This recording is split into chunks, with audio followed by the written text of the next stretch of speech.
So before we get on to the should you convert your mountain bike into a giant BMX cruiser, this is where this journey begins. I got a new BMX, a Magnum, a Tensor Magnum. My brother got one the same, metallic red, for Christmas. And even though those bikes are probably at the bottom of some scrap heap now, we still love it. In fact, my brother recreated his own Magnum last year. I haven't done that yet because I haven't got the space for it. But what I decided to do was convert my old Trek mountain bike instead. Here it is in its original format in 1999, just after I'd bought it. So I already had this bike sitting around and my brain started to tick, and I thought, should I create a cruiser? So I did, and here it is.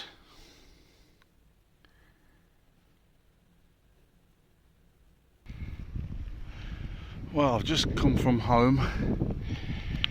This is the first ride I've had with it all complete. The Trek 6000, 1998, 25 years old, mostly original parts, but I put a new stem, a new BMX handlebars, 9-inch rise,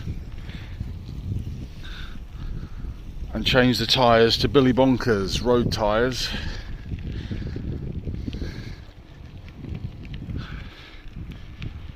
Everything's good, smooth. Feels a bit funny at first with your hands so high compared to where they would normally be. These are about, I suppose, about 4 inches higher than where the hand position would normally be, but still feels good. So, Billy Bonkers tyres are really good. They're grippy without being too rolling resistant, and seem to feel a bit like BMX tyres really. And with the tan wall, they do look like those 80s BMXs. So upgrades to the original bike are these LX about 2000 brakes, and then at the front just recently got some similar aged XT, and they still work pretty good.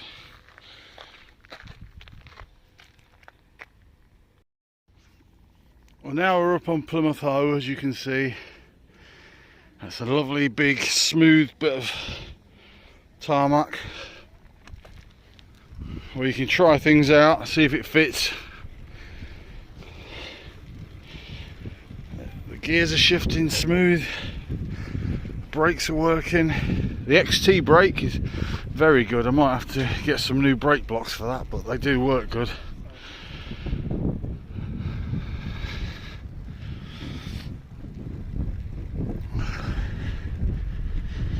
It's nice and quiet up here.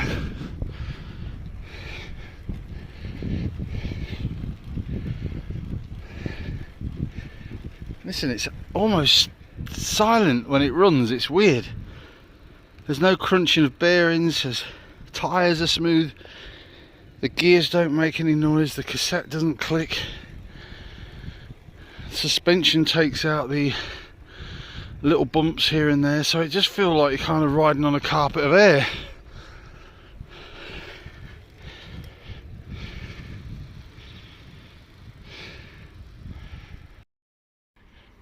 Now we're coming into the Barbican in Plymouth. I've just ridden down some grassy banks, quite steep, and again, just like a hardtail, it handles it all, but with the suspension it just takes out that jolt. But if anybody wants to convert their mountain bike, maybe an older one, doesn't need to be so precise and modern, all you have to do is to get a 1 1/8 1 1/8 inch head stem, a BMX one that will literally fit over 99% of all mountain bike, existing mountain bike steerer tubes on your forks.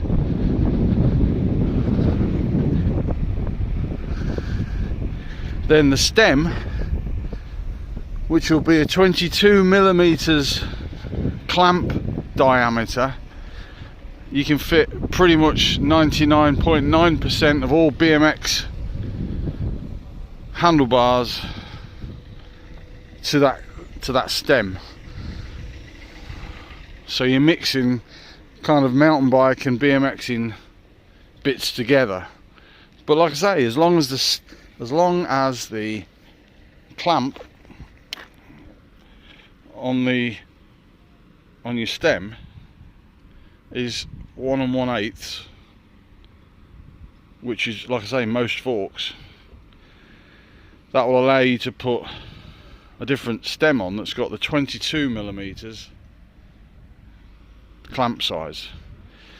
Otherwise you'll be left with a mountain bike clamp that's got a 31.8 millimeter diameter, and your bars will just need a shim or something.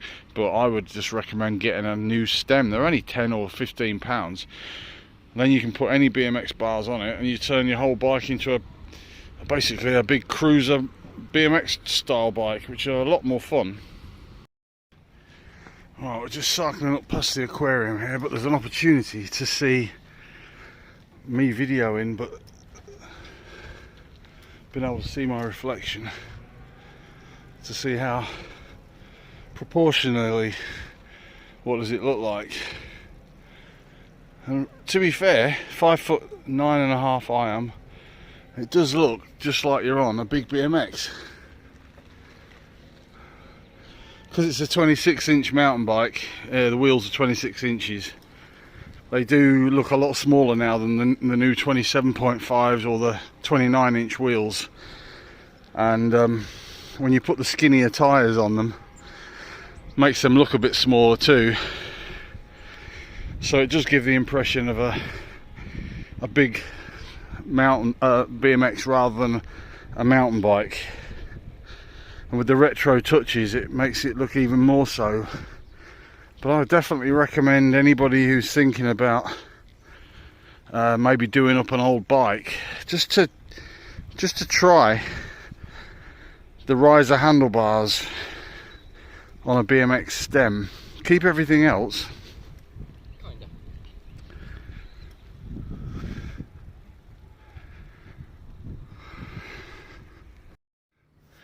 Now, another thing to remember when you've done this is that normally a mountain bike handlebars are about the same height as the seat, and this seat here is put to the same standard size as I put all my mountain bikes. So really the back end has not changed at all. Your legs are still in the same position relative to the seat, but obviously the handlebars are quite a bit higher. If I go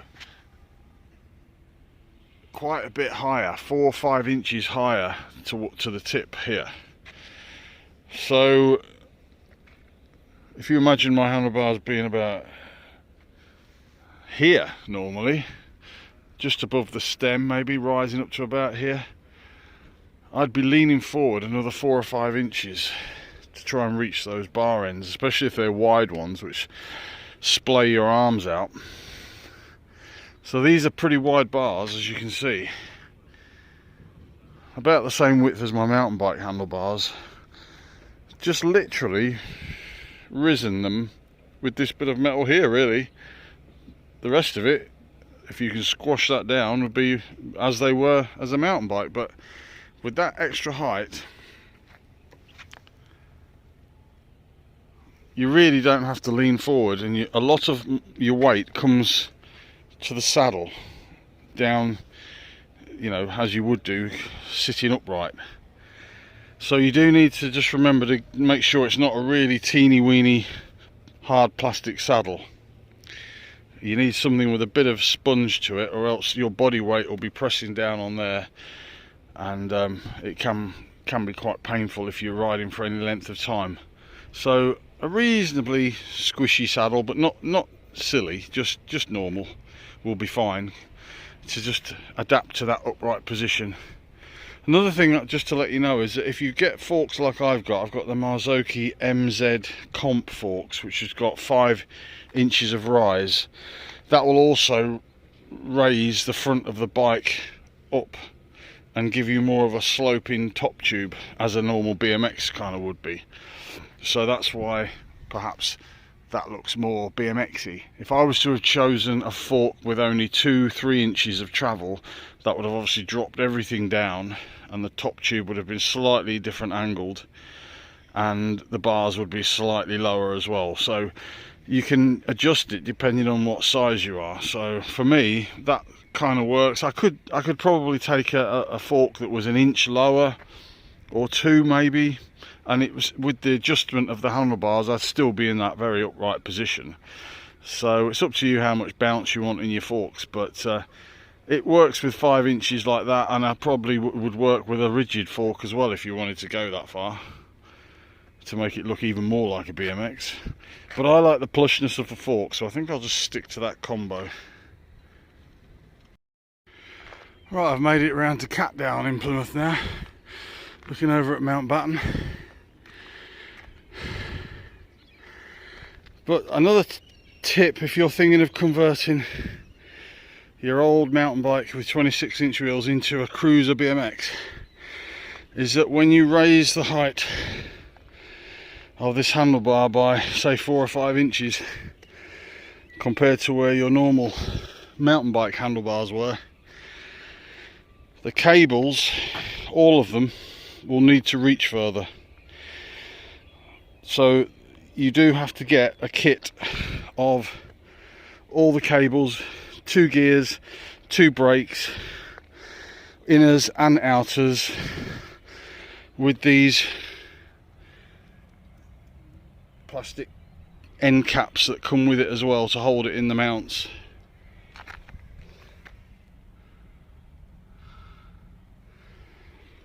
Or you could just take them off your old cables.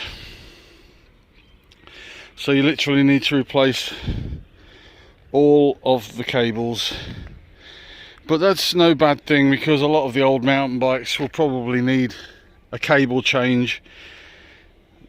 WD-40 can't solve everything, so I put new cables on this yesterday and everything moves so smooth now. I took the old cables out of the innards and they were all sticky, and it's true what they say, when you take them out it's like they've got a glue all over them. They're very sticky, and you can see how it would, you know, form a real barrier to sliding up and down. So these things move so freely now, so it's worth doing anyway. But they need to be a 2 or 3, 4 inches longer than what they were when they were at the mountain bike stage. So that's another tip you do need to remember. But it only cost me about £5.50 to replace the cables. So with the cables, all you really have to do is, in the brakes department, is to unscrew the bolt here and take the cable out, and then slide the cable out of all of the hosing and take them out of the bit at the top, the lever here, and literally just thread it back in exactly the same way with the new housing on top. So they're really easy.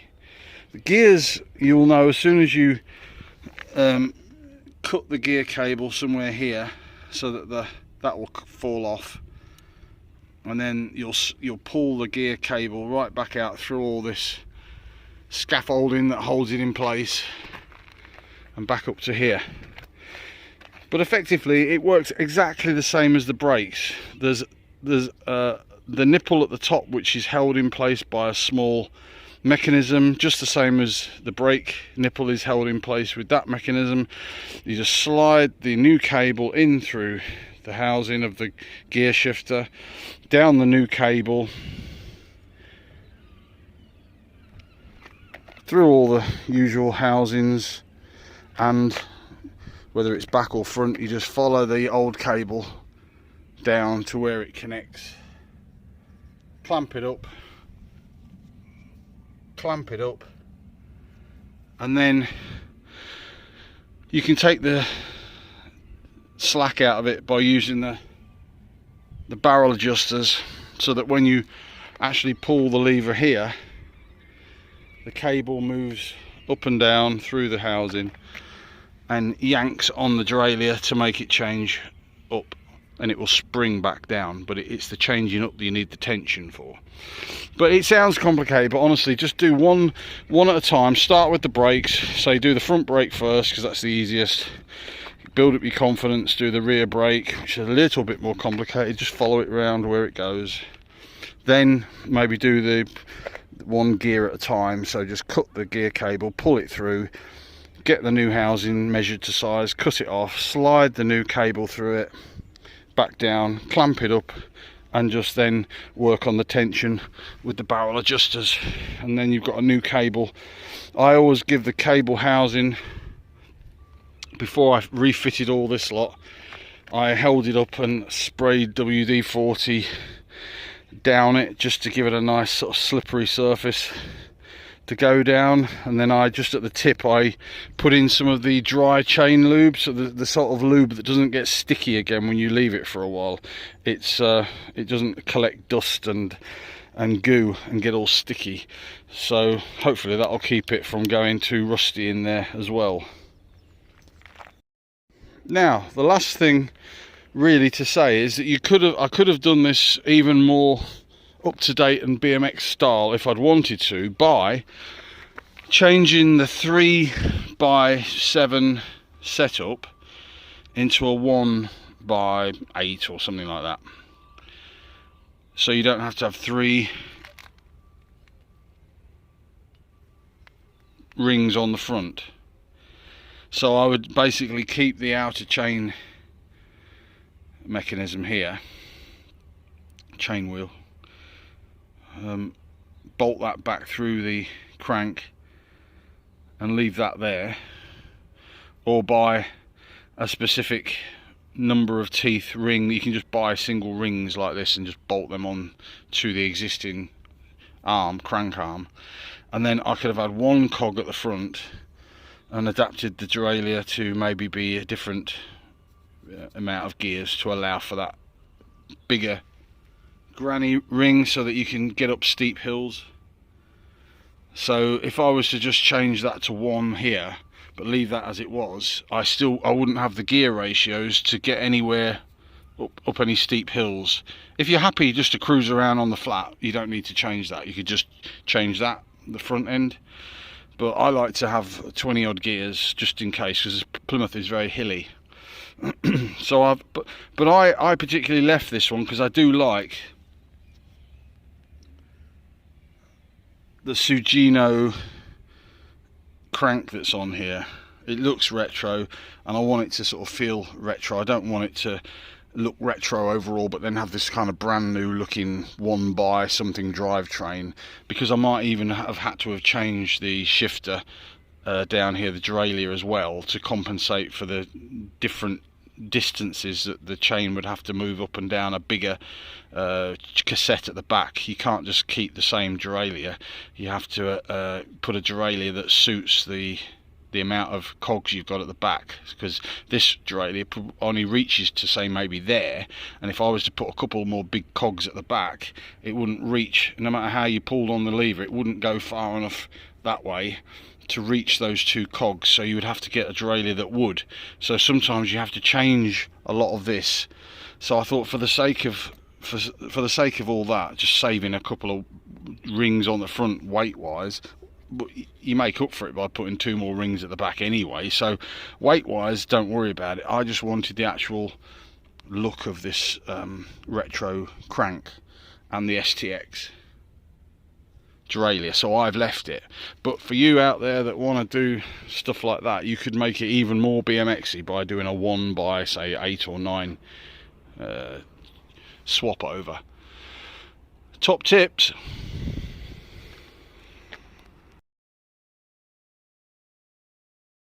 Now back to Mill Bay. for a roundup and a summary.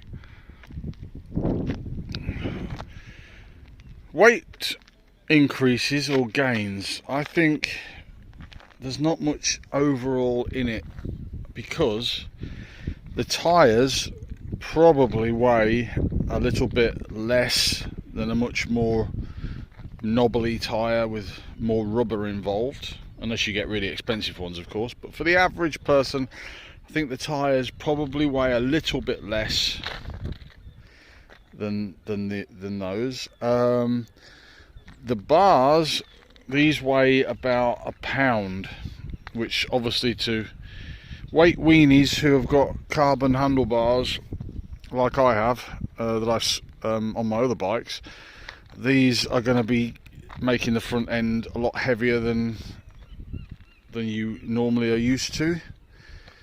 But it's not, I mean, really riding it though, to be honest, I don't notice any different. The stem, these BMX stems tend to be made out of really solid chunky alloy, and they tend to be a bit heavier than a mountain bike stem as well, which are very lightweight. So the bar and the stem will definitely increase the front end weight by at least 500-600 grams. But the tyres make up a little bit of the difference, and the overall weight, I mean, I've changed this seat clamp. It's about, you know, minimal amounts of grams difference, but it's a little bit different.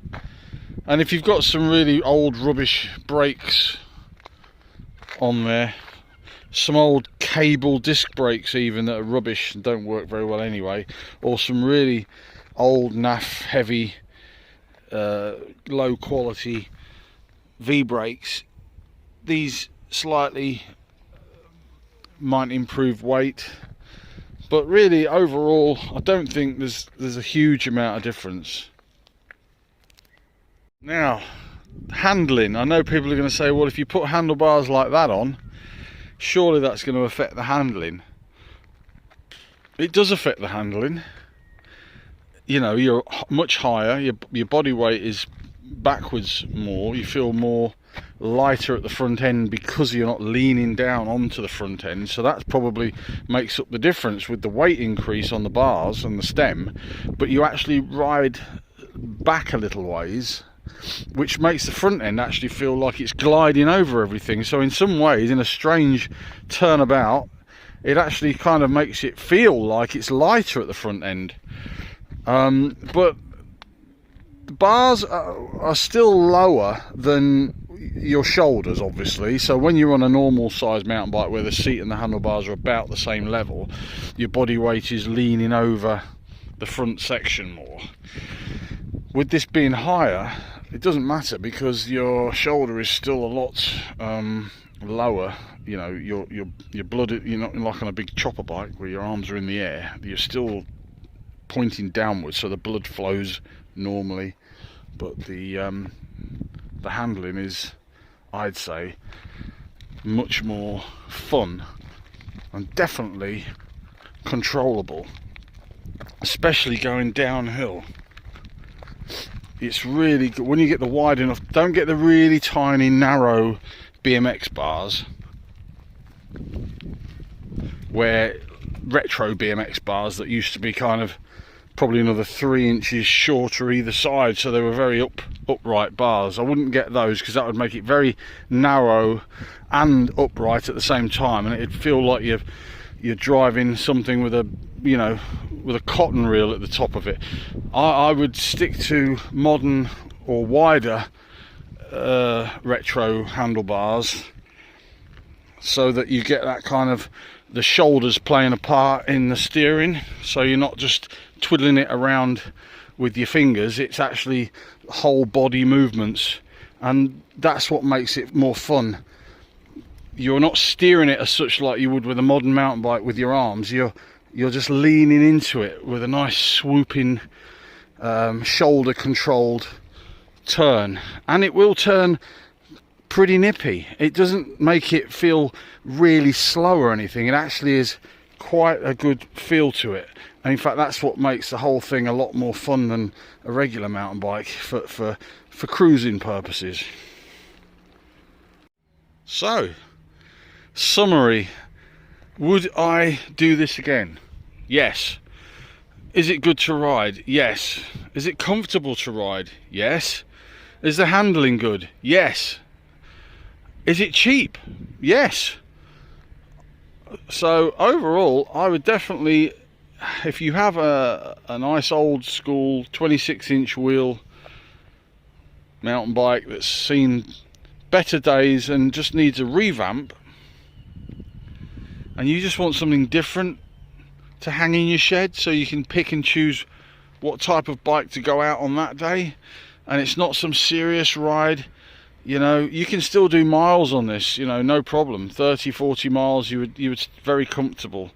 But if you want to obviously go down serious gnarly trails, don't choose this bike. Pick your other bike. The tires won't be able to cope with anything in the wet and climbing in gravel or you know, very loose wet conditions. So this will be more on a reasonably dry summery kind of day where you just feel like a bit of a cruise, but you don't feel like being head down, helmet on, all the rest of it. You just want a nice chill out day.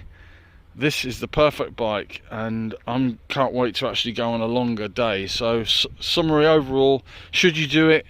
Yes, you should.